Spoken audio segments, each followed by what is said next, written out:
What is up, everybody? This is Recap Rewind. I'm J-Lai. And I'm NB. And we are recapping and reviewing You, Season 2. And this is Episode 4. And it's called The Good, the Bad, and the Handy. Ooh, the Handy. Oh, Handy. So what did you think of the episode? I thought it was great. That last scene was fantastic. That shocking moment, though. She came back again. So definitely, we'll get into it later on. But yeah, Candace, bomb drop. She's Candace. back.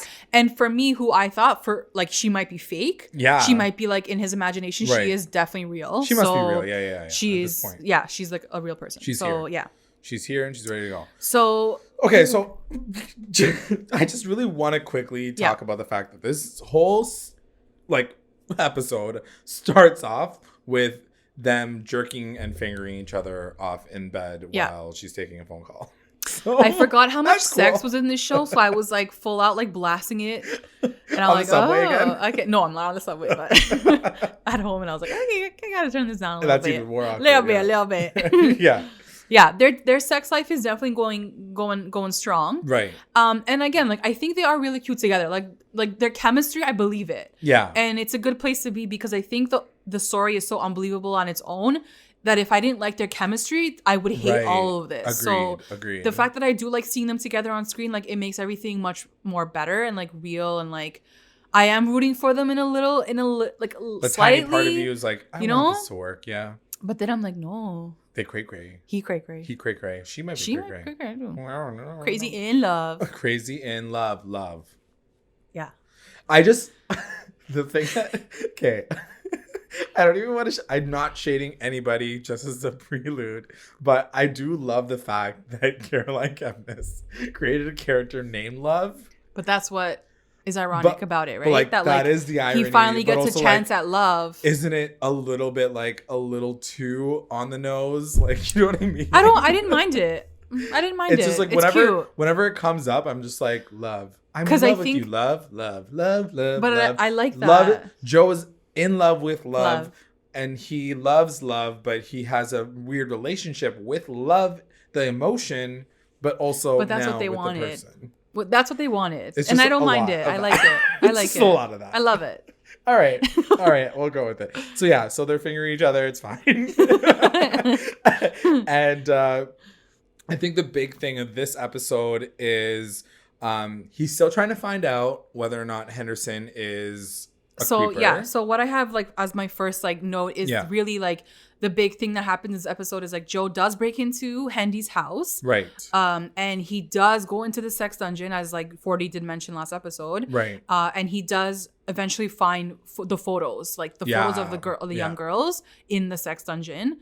And so he's bingo. He's okay, I got it. And there's a Roomba. Just shout out to the Roomba. Such a random fucking moment. But we kind of figure out why. It all kind of connects, later but a little also bit. The most random way possible. The one thing I will say about this episode on a gen level, I will say that they have everything there for a great story. All the pieces are there to put together a very riveting conversation, riveting drama. I feel they overreach a little bit in terms of how they get there.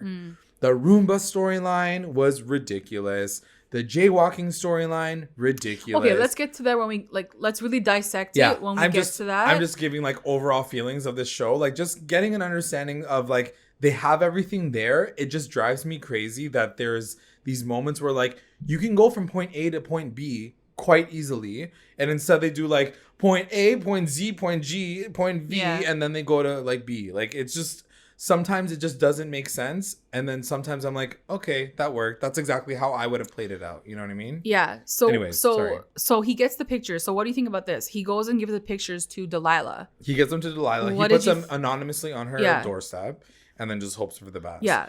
I was kind of hoping for a crazy storyline from her. I was ooh, she's gonna be Ronan Farrow, who she references in the episode. I'm does. Sick.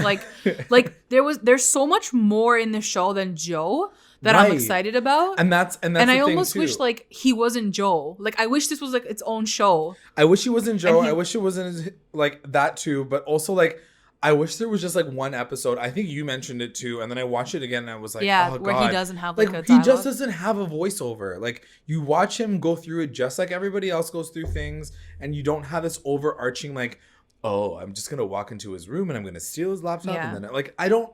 You know what? You know when I didn't right like now. that? It was last episode when he's eating the donut or like whatever, the cupcake. Yeah. And he's like talking. He's like, I love love. Oh my God, this is delicious. Like, Oh, bro, this isn't like your like live voiceover. Like this is like your narration. Like I don't know. Like, it's a little too much play. sometimes hearing his voice like dictate like every single thing on screen. Agreed. Anyways, yeah. Anyway, that's just like a side thing, but so on top of the fact that he is dealing with Henderson in real life, he's also now struggling in this episode with whether or not he's going to let Will out. So we talked about it last episode during our podcast. Like, what's his point? What is he doing? He is actually like struggling with it because he does feel like having a person hiding in your storage unit, he can't move forward. Because it's all about him with being his a good life. guy, right? Yeah. Like he's like, I am a good guy. Like I do good things. Yeah. You know, he does want to, you know, whatever he's gonna do to Hendy, he wants to do that. And Will tries to like re-invoke that in him. Yeah. Like whenever they have a conversation, they're like, I know it's in you. Like I know you're a good person. Like you need to be. Like he reiterates. But it's also it like, how do you let this guy out? Like, he's good. What if he goes to the cops? Like it's the whole like idea of like trust. It is like the Benji storyline where he was like, let me put you through a series of tests to see if you're legit or whatever. But obviously that didn't work out for Benji. But anyway, back to the main you're right. He does have that like, you know, inner conflict to let Will out. But the biggest conflict in this episode, I think, is the fact that he's protecting Ellie. And like he wants to do all these things for love. And I think like she says, like, come through, like I'm having a dinner. But then he sees Ellie like leave for Henderson's house. Right. And he freaks out. He's like, oh my God, no, like I gotta go protect her. Like I can't let this happen. Yeah. And so that kind of sidetracks his like trajectory mission a little bit in this episode. And so what happens is we do see Ellie going to Henderson's house. Yeah. And they do give a lot more attention to this storyline than I ever anticipated. Like when he opens the door and Ellie's there and he's like, oh, everyone canceled. Like movie night's over. And she's like, no. She's like, I just got here. And he's like, I'll get you an Uber. Right. She's like, no, I just came all the way here. Like I'm not leaving. And he's like, no, I can't have you. Like there was so much more attention to that moment where he's like, no, I can't have you over. You're 15 years old. Like I can't. Like it's going to be us only. And she's like, come on. At that whatever. point in time. I was like, whoa. Even at that point in time, when he finds the pictures and you know this is about to go down with Ellie and him, did you still feel like maybe Henderson was a good person? I did. How fucked is that? I know. You know what I mean? Because when you find out later. Because like, what if they weren't his pictures? Like, what if like it was his friends or something? I don't know. I mean, or like. That being said, like I feel like it's also like one of those things where when it comes to pedophilia, at least, it's very much that whole idea of like they don't need it all the time. They know it's happened and it's sitting there. But then when Joe says it, like a minute after, he's like, "This is what they do. This is what they do. They make you feel like it was your choice. Like you're safe, exactly." And I was like, "Oh my God!" Like I was like shook because like I've never, you know, like I mean, yeah. Thank God I've never been in that situation. Yeah. So like I don't know that mentality, but when Joe said it, you can be. I was like, oh my God, yeah, like he put the power in her hands, you know, thinking that like, you know, no, I want to watch a movie or whatever. Like, all you're doing is basically waiting for the perfect moment to like attack. Yeah, you know what I mean? Yeah, like he called her over knowing that those guys weren't going to show up. But he called her over knowing that those guys weren't going to show up, but he wasn't assuming that she was going to want to stay. Yeah, like she could have left. It's like he's taking these like they take these chances so it feels natural and real. So when it does happen, you're like, well, how did it? Yeah, she stayed. I didn't make her stay, and that's what it comes down to. Gross, like, and that's what I mean. They gave attention to this crazy storyline that I was really invested in. I was like, oh my God, like is this girl going to be okay? It came together in a very like creepily natural way that makes you feel like it's going and that's the biggest struggle I think with Joe too. It's like, how does he know that this is wrong? Yeah. Oh, okay, but killing someone isn't wrong? Like it's fucked up. It's so true. Like the fact that Joe's the one that's like, no, he's a creep for sure. I'm like, do I believe you though? Like you're a fucking like you're crazy killer. Too. So how can I even take your judgment? So you're left as a viewer to be like, but is it happening? Is it not happening? Are we confirming this? Like, what's going on? I think they really wanted to steer you in a feeling of like, wow, Joe is a hero or can be a hero, and using like that female story. Right. It works. Yeah. With Paco, it was different. I don't know. It felt so different with Paco in the first season. Because I guess he was supposed to represent his like childhood. Maybe. Whatever, but this one feels like, like he can be good. And I guess because he is saying it, you know, I am good, and he is in love with love. Right. And, like, you're hoping for it to work out and him to be the hero and whatever. And so he does end up witnessing, like, Ellie and Henderson, like, Henderson makes drinks for both of them. Right. He sees Henderson, like, spike Ellie's drink. With, like, roofie stuff. Yeah. Yeah. And then I guess, like, Joe distracts Hendy. Yeah. Hendy leaves the room. Joe, like, goes and spikes their drinks. I was like, okay, bro. Well, spikes his drink really hard. Like, yeah. he puts, like, 4 or 5, like squirts. Yeah. Of the roofie and then they both basically knock out. Like, Henderson and Ellie both knock out. But his, like, gets KO'd even earlier. Yeah. Okay, you need to tell me how you felt about this whole fucking sequence. Because I wanted to feel tense, and I wanted to feel like, oh, this tension, it's going to be like this big situation. How's it going to go down? Is he going to kill him right away? Like, what's going to happen? Because his intention was he was going to go in there, get him to admit on camera, and then he was going to, like, send that out and, like, whatever, ruin his career. But instead, what goes down is... Interesting, because I really didn't think it was going to go this way. Like, I really thought that, like, Joe was going to get what he wanted. He was going to get a confession. Right. No. And that's the thing with these types of people, these guys, like, they play it so much smarter. Like Henderson played it smart. He's like, I didn't do anything. I'm innocent. Those aren't my pictures. Like, it took Joe to basically almost cut off his hand for him to be like, oh, yeah, look, they're on my pictures, whatever. Yeah. And then even then, he starts flipping it on Joe, and he's like, oh, were you abused too? You're fucked up as like, well. You're fucked up too. Like, it happened to me when I was a kid. And, blah, blah, blah. And then Joe freaks out and takes off his mask in front of Hendy.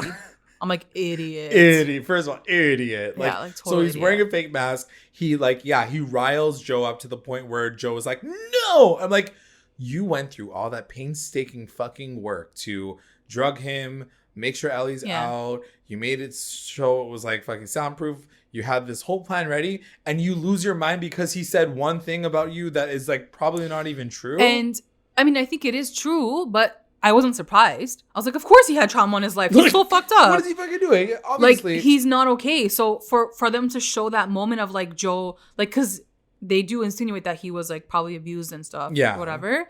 I'm like, but I wasn't shocked at that. And I think it was supposed to be, like, a shocking moment or, like, a moment where you feel sad for Joe. No, but for me, I'm like, I already knew that. Like, why is he, like, losing his mind to the point where he's taking his... Why couldn't he yell at him in the face with the mask on? Like, why couldn't he be like, fuck you, well, because he lost his shit. Yeah, I don't know. I guess it's just, like, a moment. He, like, looks at the mask. He's like, yeah, and then he realized that, like, he fucked up. And then at that moment, Hendy, like, gets up, tries to run away, gets up to the stairs. Yeah. And then Joe pulls him back down the stairs. And Henderson, like, hits his head on the wall, dead, gone. Dead, he's gone. Like, people die so easily, like, in the show. So quickly. Like, boom, boom, done. Yeah. And then there's, like, blood everywhere. Like, and then, like, head. Joe's nose is bleeding. Because he got punched in the face, so, like, goodbye, Hendy. So what did you think about this moment? So everything kind of happens really fast, but, like, also, like, I wanted to eye roll so hard the entire time, especially when you see this motherfucking fancy-pantsy Roomba come up and, like, mix her blood. So he goes upstairs because he needs to find... He can't wipe it on his fucking shirt. I didn't understand that. He's like, oh, my blood. I'm like, just hold your fucking face. Nose, like, what the hell? Like, just pull out something and just stuff like, your nose. It wasn't even bleeding that much. It was just, like, dropping. Like, just stop it. So he fucking goes upstairs. He, like, tries to find cleaning supplies. He almost wakes up Ellie. Are you telling me there was no Kleenex down there? Like there's just, like, all this shit. Ellie wakes up. He has to, like, send her a message and say, like, oh, like... your sister's looking for you. Go home. Looking for you. So then she dips. And then he has to go back downstairs. And he's like, okay, don't worry. I can still make this look like a suicide. Like, he cut his wrist a little bit. Yeah. Then he came up the stairs. And then he, like, fell and whatever. So now he's like, he goes downstairs. The motherfucking Roomba is, like, it's like all up in that business. It's like, it's like, error, cannot clean blood. Like, it's fucking... It's not a mop. It's a fucking Swiffer. It's a fucking Swiffer. So I hated it because I was like, are you fucking kidding me? This motherfucking Roomba is going to be a part of this storyline? Was the Roomba there so that the blood couldn't mix? Is that what? Is that why? Okay. Exactly. So, he's like, I don't want another pee situation because, like, throwback to fucking season 1 where he's, like, the worst fucking serial killer everywhere. Leaving pee in the closet. Oh, pee in the closet. It's just... Which led to nothing in the end. Nothing. Basically. Well, for now, at least. Oh, yeah. But... I just think that it was like so ridiculous that a Roomba was a part of this murder storyline. Yeah. So now I think it could have happened regardless. Even when he knelt over, the blood fell. So I already knew like, okay, the blood is mixing with Henry's blood. So to have the Roomba there, I was like, okay, who cares? Like whatever. Exactly. But he basically has to pick up the Roomba and like put it in a garbage bag, right? Because he can't leave it there. Yeah, and then he's like, I'm gonna wipe around it, the areas that like he didn't like swipe. The fucking Roomba didn't swipe into the fucking blood, which makes no sense because guys, they can figure everything out. Guys, they can tell when someone's cleaned up the mess. When there's I'm sure the towel left like fabrics on the ground. Have you seen like any CSI episode? Like they can tell everything. So they'll find like one drop of his blood. So I'm sure. Anyway, like just the way that they set it up, and this is what I was talking about earlier. They have a simple storyline. He falls down the stairs, and now they need to implicate. But I think they need to implicate like Will into this situation. Yeah. And the irony of it all was that the fact that like he wasn't even gonna kill this guy. Like he's just literally doing this to save this girl. Right. But he wasn't supposed to kill this guy. But it might be his downfall in the end. It might be the one murder that he never really intended for, but fucks him over. And that's like the craziest thing that could happen. So big theory that's coming your way, guys. So big theory. Wait for it. Wait for it. So while this is all happening, he cleans up the mess. He like wipes around the fucking blood. It's just like this little montage of him like cleaning shit up like the best way he can. And he's like, cool, nailed it. Gonna go home now. First of all, he knows that Ellie was there, so she could be literally a suspect for murder. Second of all, yeah, exactly. Like everything that he does is like he's fucking it up. I'm surprised that he didn't take that body home and be like, I need to throw this body away. For like sure. I need to like clean everything up. Instead he's like, yep, I'm just gonna call it a suicide. Even after the motherfucking Roomba like did shit. We're in LA. I'm surprised after all these episodes, we have not seen anybody bury a body in a desert yet. I feel like they do it all the time in LA based like murder shows and movies. Yeah. No? Anyway, whatever. Didn't happen. He's just going to leave the body there, but he takes the Roomba, takes a pair of headphones that he put on to Henderson, and then like the blindfolds. I think it all just symbolizes the fact that like he is not the same Joe from season 1. Like he's not thinking 10 steps ahead because I don't think he was planning all of this. Yeah, and he's trying to be normal. Like maybe he is becoming a bit more normal. So I don't think he's thinking like in that murderous way. What do you think about that though? Like, that's okay. I think that's fine. I think he was like sort of transitioning to like someone who's normal, someone who can love someone. Right. So he's not thinking, let me cut up this body, let me throw him in the desert, he's just easy way out. Like, so you do believe that he's not really a serial killer. It's like all just happening to him by consequence, like in his life. I think this one kind of was a fuck up. Like I don't think he went there to kill him. Right. He went there to get a confession to like save Ellie. Anyway. And that's the thing. Like I don't think this was the only one that he didn't purposely kill him. Purposely do. Yeah. And the fact that it might be his downfall is like the funniest part of it all, right? It's like when he's trying to be a hero.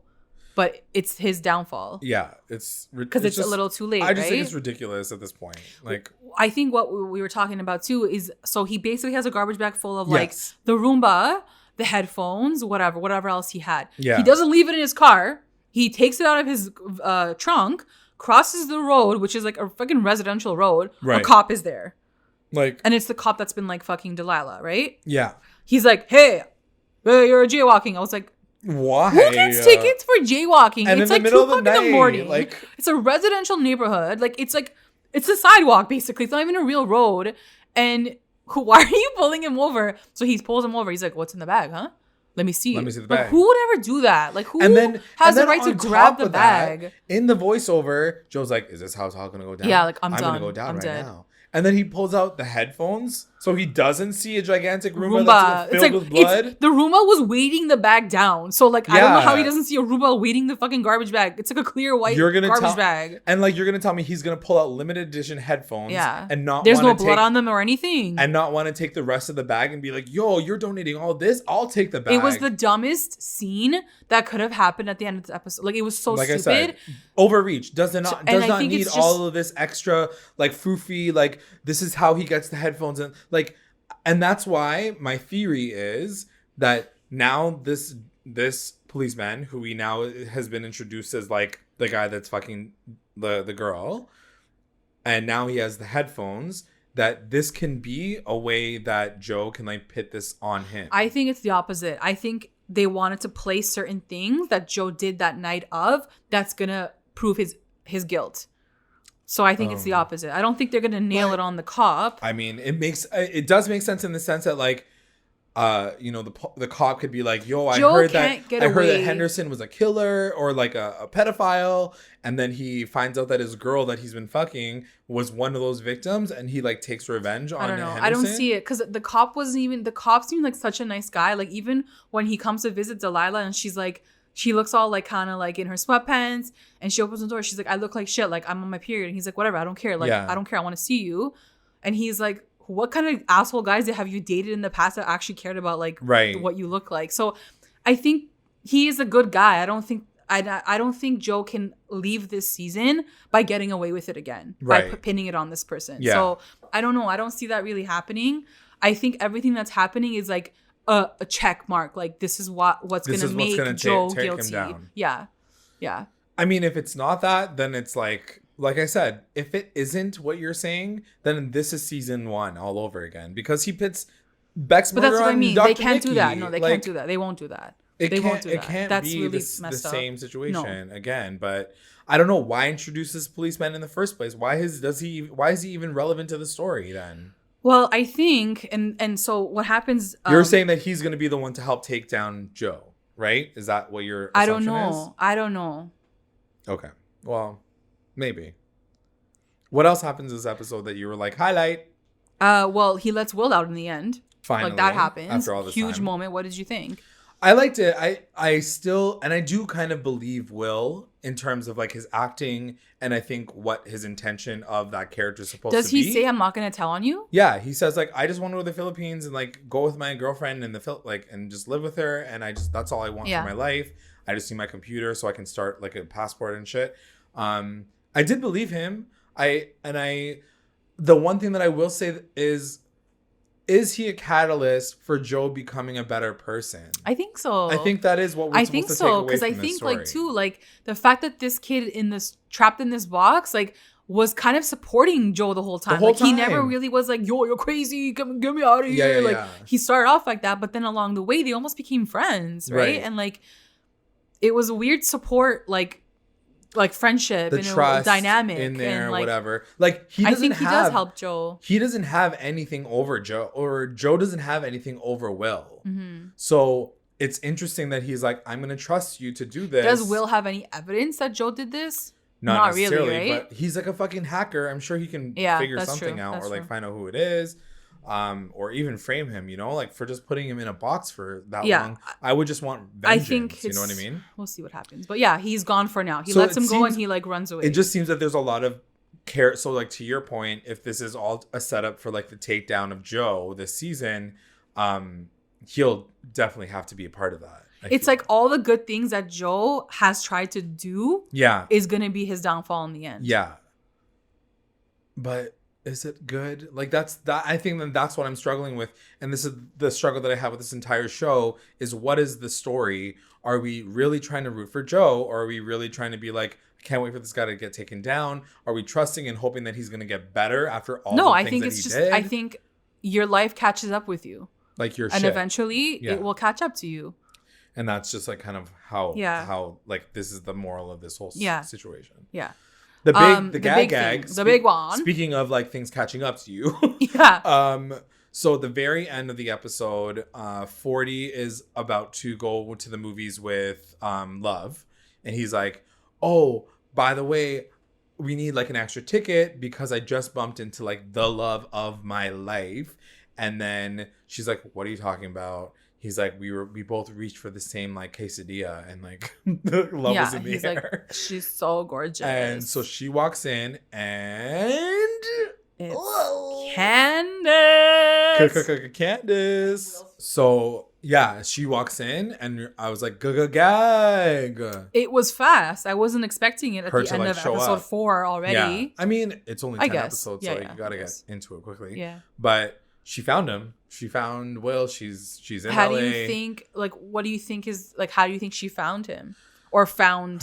I don't know. It's probably like super stealth and... situation. I don't know. Like maybe I'm sure like Will is not as stealth as he thinks he is. First of all, like, or I shouldn't say Will. Joe. My God, he's already tricking me.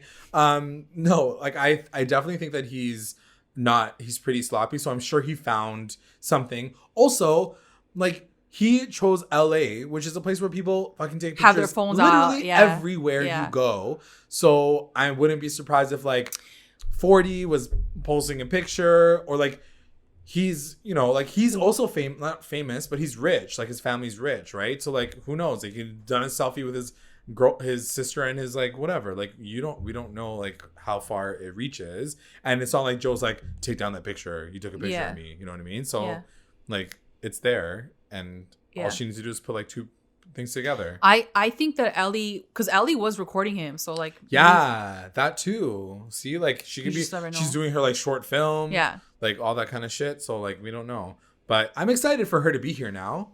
What did you think it's good. Like I can't wait for him to like get there and like see her face. What is she gonna do? What's his reaction? What is he gonna do? What is she gonna do? Yeah. Let's find out next episode.